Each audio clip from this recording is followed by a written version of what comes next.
Jerome lahir di Jakarta pada tanggal 2 Mei 1998. Ia merupakan putra kedua dari 3 bersaudara. Meski sebelumnya tidak menyukai matematika, namun berkat orang tuanya, Jerome Pauline bisa mengubah pemikiran terkait pelajaran hitung-menghitung tersebut. Semakin cintanya dengan matematika, Jerome Pauline kecil mengikuti beberapa lomba yang kemudian bisa ia menangkan. Di antaranya juara 3 Olimpiade Matematika 2014, juara 1 Olimpiade Matematika Vektor Nasional Universitas Negeri Malang pada 2015 dan peringkat 1 Lomba Siswa Berprestasi tingkat Kota Surabaya pada 2015. Keinginan inilah yang membuat Jerome Pauline kini bisa berkuliah di Jepang, guys.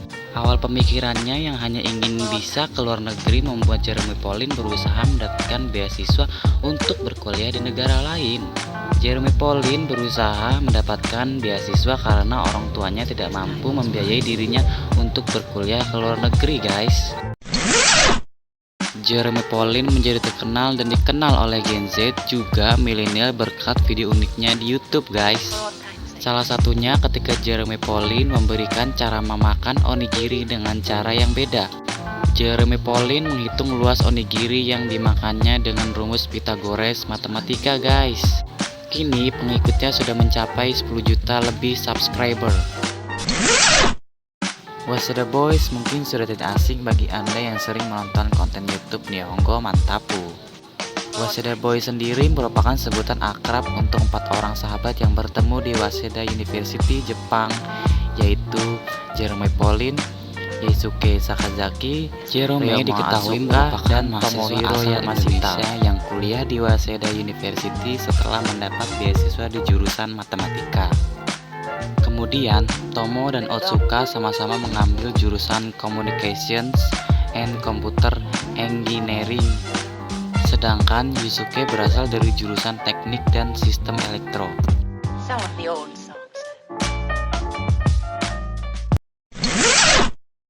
Mendirikan bisnis food and beverage menanti, tidak hanya puas sebagai YouTuber dan influencer, Jerome Pauline juga menambah bisnisnya ke food and beverage.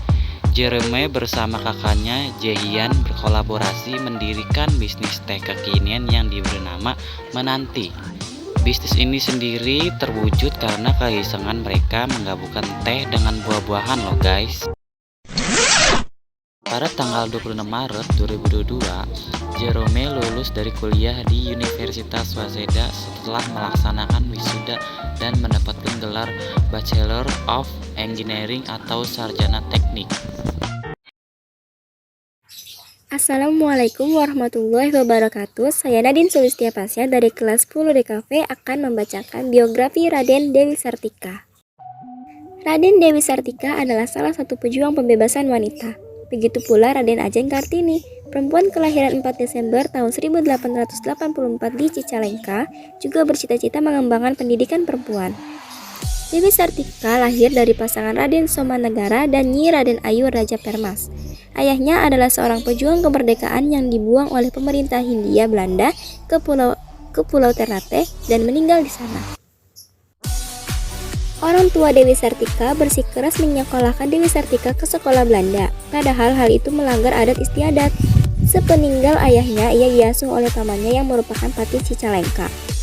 Sejak dini, Dewi Sartika menunjukkan bakat sebagai pendidik dan keuletan untuk maju.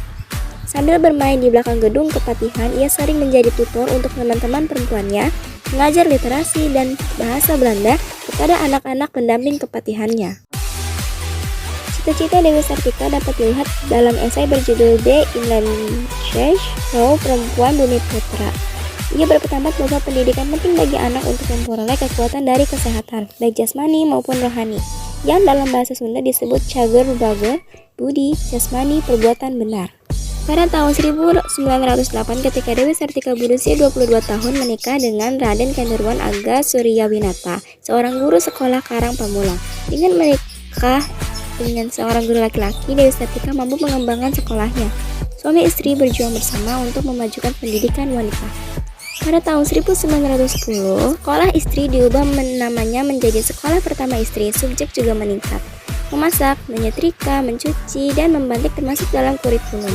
Dengan bertambahnya jumlah mata pelajaran, biaya kuliah juga meningkat. Ini menjadi perhatian baru bagi Dewi dan suaminya. Namun, terima kasih kepada pemerintah karena telah menjangkau dengan mensubsidi sekolah pertama istri. Ketika Dewi Sartika berusia 10 tahun, Cicalengka dikejutkan oleh literasinya dan beberapa kata bahasa Belanda. Karena tidak banyak orang yang memiliki kemampuan itu, usaha dan cita-citanya tidak sia-sia. Berkat bantuan RAAA, kakeknya Marta Negara dan Den Hammer yang saat itu menjadi Inspektur Jenderal Kantor Urusan Akademik, berhasil mendirikan sekolah istri pada tahun 1904. Ia harus menyewa sebagian ruangan kepatihan di Bandung untuk mendidik. Batu sandungan terbesar adalah keluarga yang melarang gadis itu mengenyam pendidikan. Sahabat suaminya, R.A. Kartini, membuktikan bahwa gagasan membuka jalan bagi pendidikan perempuan yang dianggap tabu tidak hanya terbatas pada warga Pasundan, tetapi mendapat apresiasi nasional. Dewi Sartika bukan hanya pendiri pendidikan perempuan, tetapi juga seorang aktivis yang jujur yang mengorbankan hidupnya untuk pendidikan. Tak heran, satu hal yang ia pikirkan sebelum meninggal di pengungsi desa Cianam adalah melanjutkan studinya yang berujung pada penyakit diabetes kronis. Dewi Sartika meninggal pada tanggal 11 September tahun 1947 di Tasikmalaya dan dimakamkan dengan upacara pemakaman singkat di pemakaman Cigagade di Desa Rahayu, Kecamatan Cianam. Sekian dari saya, mohon maaf bila ada kesalahan kata. Terima kasih. Assalamualaikum warahmatullahi wabarakatuh.